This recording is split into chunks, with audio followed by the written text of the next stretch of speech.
almost $40 million. 20 Trump haters, Democrats, and call them angry Democrats. After 2 years, nothing. No collusion. And now the Democrats, we have a great attorney general, now the Democrats are saying, we want more.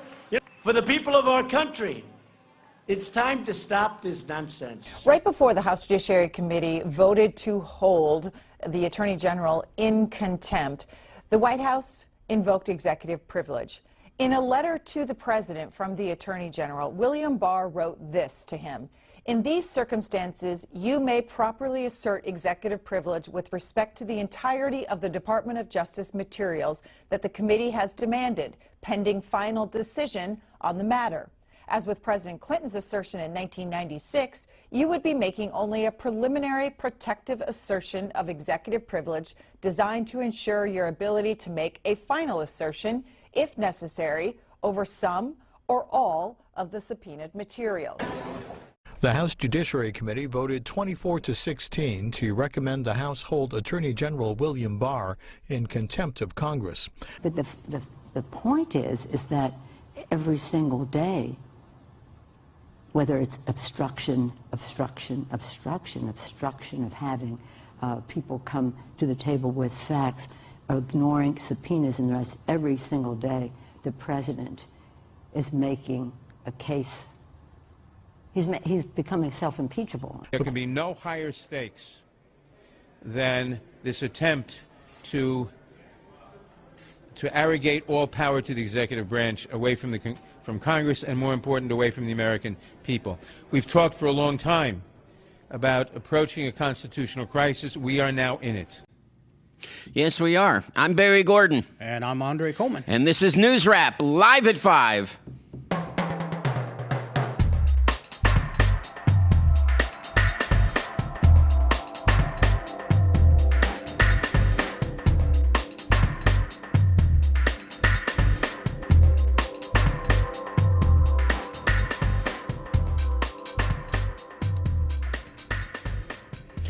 All right, we are here. Well, we just heard a whole lot of damn words. Yeah, we did. Didn't we? Some of it made no sense at all. I know. I have no idea what self-impeachable means. I'm going to come back to that. I just don't know what that means. I'm going to come back to that in a second. But let's start with constitutional crisis. Out of all of that, those are the two most important words in the clip we just saw. Right. Constitutional crisis. Right. School us. I don't think we're in one yet because we haven't pulled the trigger. In other words, right now, we're in a situation where we've been before, where a committee has tried to bring oversight, right? And they've been prevented from getting certain documents. They've been prevented from getting certain witnesses. They've been stonewalled. That's happened before. Okay. It even happened with Obama. I mean, they held Holder in contempt of Congress over the Fast and Furious issue when it was the Republicans who were running things in the House. So that's happened. I wouldn't say that's unprecedented. The reason, and the only reason we're not in a constitutional crisis is because we're not in an impeachment inquiry.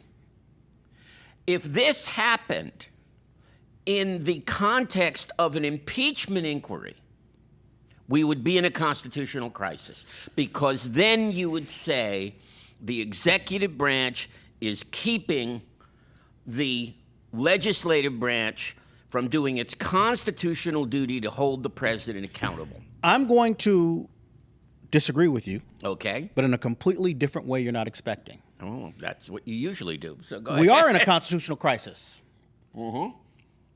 But it's the Democrats. Oh, I don't disagree. I don't disagree not with the that. Republicans. I It's don't the disagree with Democrats that. Yeah. who are not following the Constitution and doing what they need. They may not be called or mandated to do it. They're not. And Larry Tribe and a lot of legal experts have said you're not mandated to do impeach. it. But what do you do if you basically have someone in the highest office who has flouted every single norm, who has abused his office? I mean, as I was driving here, a new story came out from the Wall Street Journal saying that after all of this happened, after the Mueller report came out, Trump goes to his former White House counsel, Don McGahn, and basically says, you've got to make a statement saying that I did not obstruct justice. So he asked him to lie again. Yes. And McGahn, guess what? Refused. McGahn is sort of becoming the John Dean of all of this. Right. So I don't know whether he'll be as bold as John Dean once he finally gets at the witness table. But at this point, he is the person that's really been kind of holding his finger in the dike and keeping the waters from flowing. We need to impeach and impeach and impeach. But not Barr. No. Not Barr. You know, even this contempt stuff, look. Civil contempt. Yeah. Get out of here with that. Well, we've done this before. We've been here, This is nothing. That's nothing. That's I know. nothing. It's nothing. It's nothing. It's like a censure. It's nothing. I know. But the thing is that the Democrats are hanging on to this idea, well, the people don't want it, so we can't do it. And I'd like to show a graphic. Yeah, check this out. Let's show a graphic on what the people wanted during Watergate. Now, if you go back to look at the blue line. That's the one we're following. Yeah, we're looking at the blue line, because the other one is his approval rating. Right. This is Nixon's approval rating. And we're starting from the hearing started in May of 1973. Right, May of 1987. Okay, I was 9 years old. So Watergate had already happened. The break-in had already happened. Enough had already happened where we're starting hearings, right? Look at the number of people, the percentage of people that think Nixon should be removed from office. 19%. That's May 18th, 1973. May 18th. Look at it when the Saturday Night Massacre occurred, which everyone agreed was a constitutional crisis. 5 months later. 5 months later. 5 months, 2 days later. It's where? It's not even, what is it, around 20, maybe 30%. Maybe 30. Not. Maybe 30. Right. Maybe 30. But it already climbed. Right. Then when he releases the tape transcripts, that's when you start to see it go up. It took a year. Right. It took a year and 2 months to get public opinion to 57%. Now, there was a poll that came out yesterday. The Reuters Ipsos Put that back poll. up. Put that back up. Put that back up. I want to make a point here. Okay. So there was a poll that came out yesterday. Basically, we're in the parallel of May 1973, right? Because we haven't had hearings. We do have a Mueller report, but who the heck is reading it? Right. We have some evidence. Okay. The last poll was 45% in favor of impeachment, 42% opposed. And this is a Reuters poll. This is Reuters Ipsos. And that is a reliable news reporting agency. Yes, it is. So let's be clear on Ipsos is that. a reliable polling company. So that's what we have. And that's now, before one witness has testified. And 2 weeks ago, where were we? That's the last poll we looked at. Different poll. Right. But 2 weeks ago, we were at 37%. 2 weeks ago, we were at 37%. So we're talking about a 14-point switch on both sides. That's right. Over 2 weeks. Come That's back right. to that. There's something else that's really key here, Barry, that I want to point out. Yeah.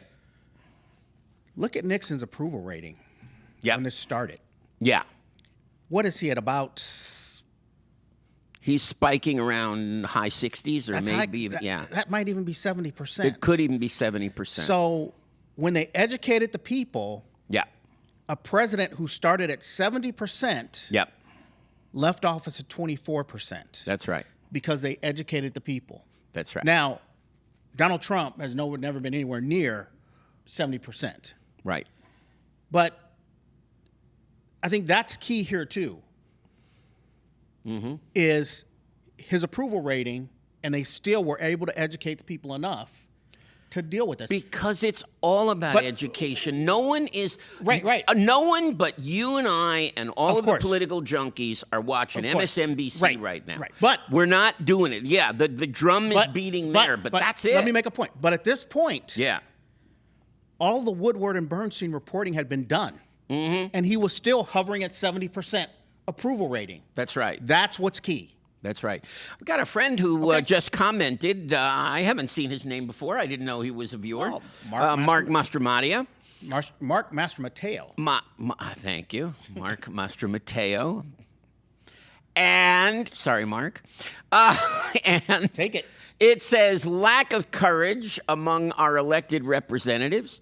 Citizens United has really ruined things. Elected leaders should lead, not follow, right or wrong. I completely That's agree. what I like about AOC and Warren and Sanders. Yeah, but Mark, Sanders is not leading at all on this issue. I'm going to remove the Sanders part.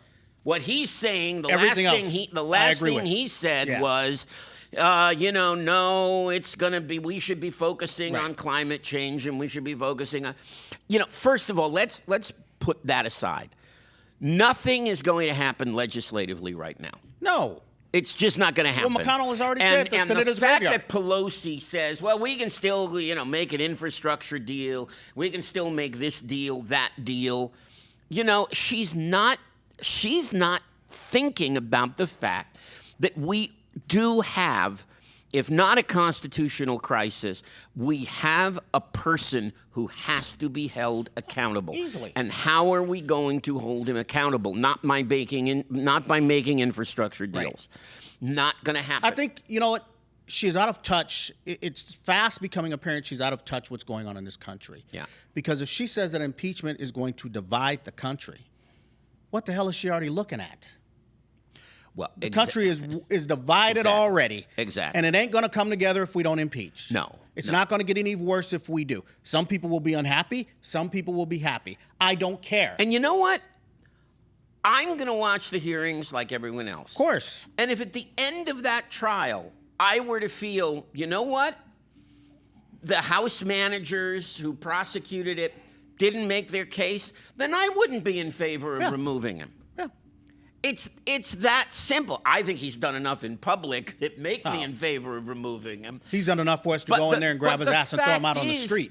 The fact is that all an impeachment is an indictment. That's what it is. What it is a preliminary to making the case. But you have to have the indictment before you can bring the witnesses in, before you can have the documents brought, before you can have the arguments that say this person should or should not be removed. And what Warren has said is everyone should have to vote on that. Of course, put them on the record. And what's key is all of the documents you need to make your case, they will have them all. It won't be any of this, you can't have it. No. You can't have that. Everybody gets everything. The judiciary is not going to get in the way of a legitimate impeachment inquiry. They may get in the way of what they see as fishing expeditions. But once it is an impeachment inquiry, they cannot and will not get in the way of that. Now, let me ask you this. In an impeachment inquiry, in a hearing, can they subpoena the president? Well, as I recall, I'm trying to remember, they chose not to in the Clinton. They chose not to, but they could have. They chose not to, and Nixon got out. Then with Nixon, he got out first. He got out once they were told they had the votes to get him out. My gut tells me that they wouldn't do that, but can they do that? Well, he's got every right to face his accusers, Probably. right? He's got every right to face his accusers and to make his point in his case. Right. He does. Okay. Yeah. Now, mentioning Nixon and Clinton and their impeachment, you guys really have to appreciate the job this team does with these video I know. packages. And I know what you guys about really, to say. and you guys are about to see a great one. You are. This is a fantastic video that was put together by our folks, making what I think is a great argument for not only impeaching, but removing. And before we even begin, Donald Trump. Before we begin, I want you to think about every word that Barry has said since the beginning of this program about impeachment. Right. Roll that. And you're going to hear Lindsey Graham. Roll the clip. You don't have to say let's obstruct justice for it to be a crime. You judge people on their conduct, not magic phrases.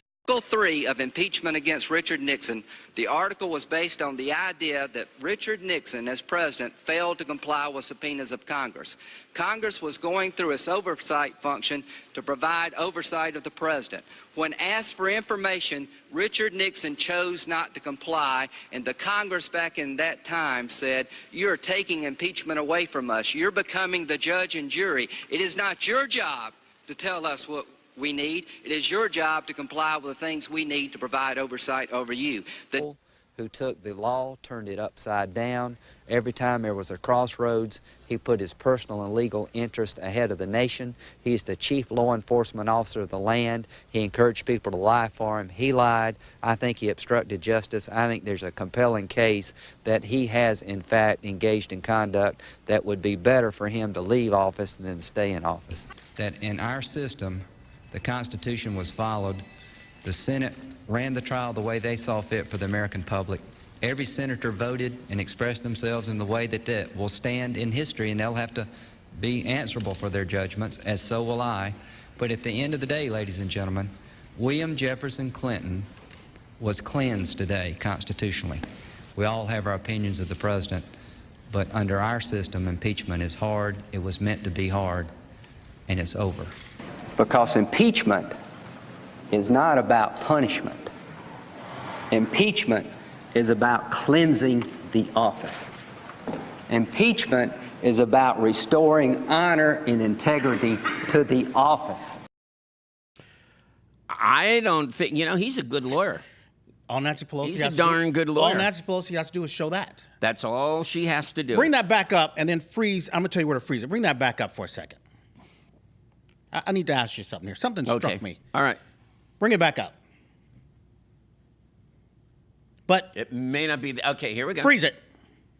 Stop it right there. Doesn't he look like Burt Ward, the guy who played Robin? Look at him. No, yeah, I don't does. think so. Look at the hair. Look at the. Somebody find me a clip of Burt Ward and then put it up there when he was playing Robin. I don't know about that. Find that and then put it up there. All right, you can take it down. Okay. Find me a clip of Burt Ward and put it up there. He does. Yeah. Now, obviously, in case you didn't catch it, this was from 20 years ago. When Bill Clinton. When they were impeaching Bill Clinton. But all of those arguments, not complying with subpoenas, lying, and only for lying. Obstructing. Only for lying. Yeah. Only for lying. He said he obstructed justice just by lying. Mm-hmm. That's all it took. And the part that we didn't show is that there's also a clip of him saying you do not need a crime to impeach. Right. There it is. Great job. Great job on that. Really clips, great. man. Thank you, Hannah and Jared and everybody. I think Hannah did that one. Thank you so much. Great job. Hannah Ramirez. Job. And so look, it has to happen. They're fighting a losing battle, the Democrats, if they keep doing that. Well, and the Republicans are taking away their right to impeach. Maybe she's trying to get forced into it, but, we don't need to take up all that time. Just now. Start it now. It's your job. And trust us. Yeah. The American people, if you make the case, the American people will go along with that case. And if the American people go along with it, the Republicans are going to have no choice but to go along. Well, if she's at 45% on a Reuters poll right now, let's say that's the real number. Yeah.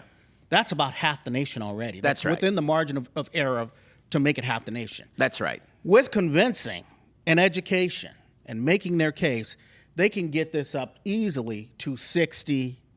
Absolutely. Maybe even 65% of the people. And if 65% of the people then favor the president leaving office, right, give it to the Republicans, let them vote.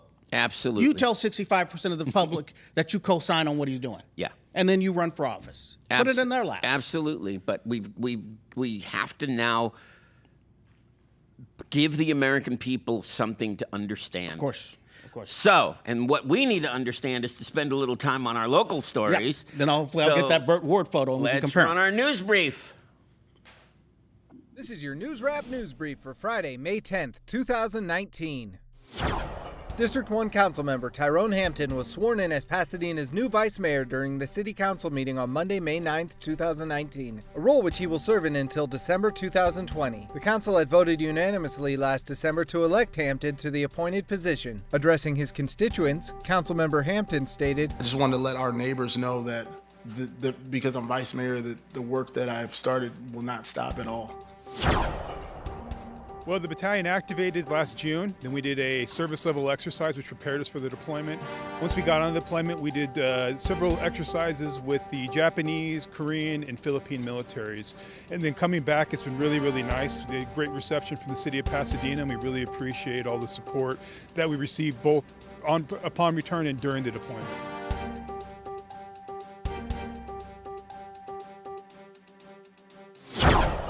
the building located at 465 Arroyo Parkway and 2 acres nearby have been sold for $100 million. Currently, the largest Whole Foods on the West Coast resides in the 80,000 square foot building. The building and surrounding acres stretch along Route 66 from 577 South Arroyo Parkway North to the corner of Bellevue Drive. As of now, the health food store still has time on its lease, but the future of the building is unknown. Measure I, an increased sales tax in Pasadena, has enabled City Manager Steve Mermel to suggest an $872.5 million budget for the upcoming fiscal year. The measure, which was voted in effect last November, is projected to create a $14 million revenue for the city. In a Pasadena Star News article, Mermel praises the measure, saying that without it, we'd be having a much different conversation. The previous fiscal year required $2 million in budget cuts as well as 12 position eliminations. Some of what the new budget would allow room for is paramedic training for firefighters, a homeless case manager, and a census outreach worker. So I guess my question is... Measure I. Measure I. We know what it was there for. Schools and public safety. Schools and public safety. So it looks like it's going to be very good for our budget. Right. So, well, mostly. Why mostly? Well, it's not being used to hire more police officers, which Steve Madison has made the case for. Mm-hmm. Which was, you know, you said it was about public safety in schools. We know the schools are going to get a chunk every year, that's what's been said, and it looks like that's going to happen. Right. But, you know, none of the money right now is being used to hire extra police officers. We had a lot of police officers leave the department over pay issue. They went a long time at one point without getting a raise. That has since happened. But, you know, Councilman Madison has made the case that we told people Measure I was going to go towards public safety. Yeah. I was under the impression, and it didn't say that it was going to be used to hire and expand public safety, not just to maintain services. So, but on the other hand, we will be talking about a deficit somewhere about $3.5 million, which would force cuts in most departments. Mm-hmm. So what is the deficit going to be now? Now we probably won't run one. Oh. Is what's expected to happen. Balanced budget? I don't know yet, mm-hmm. but we're probably not going to run one, is what's expected to happen. Mm-hmm. I just started getting into the budget today for a story next week. You know, really kind of, I don't like budget stories, typically, to be honest with you. Yeah. Because typically when I do a budget story, I want to put all the numbers in one graph, get into the numbers and get out of the numbers, and then start talking implications. So the story is always in the implications of the numbers. What can you do with the money? What can't you do with the money? What are you gaining? What are you losing? That's where the story lies. Right. And it's challenging to get into that kind of thing, because then everybody's going to tell you something different. So you're going to have a lot of contrast, and then sometimes it can leave readers more confused instead of with a clear picture of where the city's going. And how's it working for the schools? We'll know in July when they get what's supposed to be their first cut. We'll see what they get then. Supposedly it's going to be somewhere around $5 million. Mm-hmm. But originally we all thought it was going to be $7 million a year. So we'll see how that all kind of plays out. And then I think the other interesting thing for the schools is how long is that going to play out? Well, you might not know this till next week, but what's the best thing you think that the city is doing with the Measure I money? The schools. I think I think that the city has to help the schools. And I think it's one of those saving the economy things and saving the auto industry. Mm-hmm. I think we will never know how bad it would have been if the city didn't save the schools. Right. So I think that it will be taken for granted because the schools won't go to the county under county oversight. Mm-hmm. So we'll never know how bad it could have been because we won't fall into the chasm. But that's probably the most important thing that's going on and the best. Yeah. Is any of this going to be an election issue? I really don't see how it would be. I mean, what are you going to say? Vote against that guy? He's just saved the public school system? Yeah. You know, how would it be? I mean, some of the restaurant owners will make the minimum wage an election issue, but even then, what are you going to say? Don't pay people more money? Yeah, and it had strong popular support, very strong you popular can't support. Take that stuff to the voters that way. Now, of course, there will be election issues, but I don't think it will be the budget, and I don't think it'll be Measure I. I just don't see it happening that way. Yeah. Well, as it gets closer, we should probably talk about it. We'll hit it again and again and again. We will. This is Chevelle's last day. Yes, it is. Oh, my gosh. It is Chevelle's last day. We're talking, of course, about Chevelle Devine, who has been a true fixture at Pasadena Media before it was Pasadena Media. All the way back to the original NewsRap. All the way back to the City Beat. Original NewsRap. That's right. Yeah. He was with us in the booth, and just a fantastic guy. And they're leaving the city, I think. They are. Tammy, his wife Tammy, has a wonderful position. Yeah. And and is going to be doing something. Where are they going? Do you remember? Denver. Ah. Yep. All right. So we wish you well, Chevelle and Tammy. We wish you well, very, very much so. Oh, we're going to bring him in here. And we're going to, we're going to get him on camera? Let's get him over here. All right. Come on, This is Chevelle. one of the hands that rocks the cradle. That's it. That's a good thing. That's a great thing. Chevelle Devine, ladies and gentlemen. Come on in here. I have to squat. Okay. You're calling this short. I don't know. Just sitting. Yeah. Where am I looking? All right. That's what up we say there. all the time. We're looking up there. Okay. All right. Well, we're gonna wrap it up. Yeah.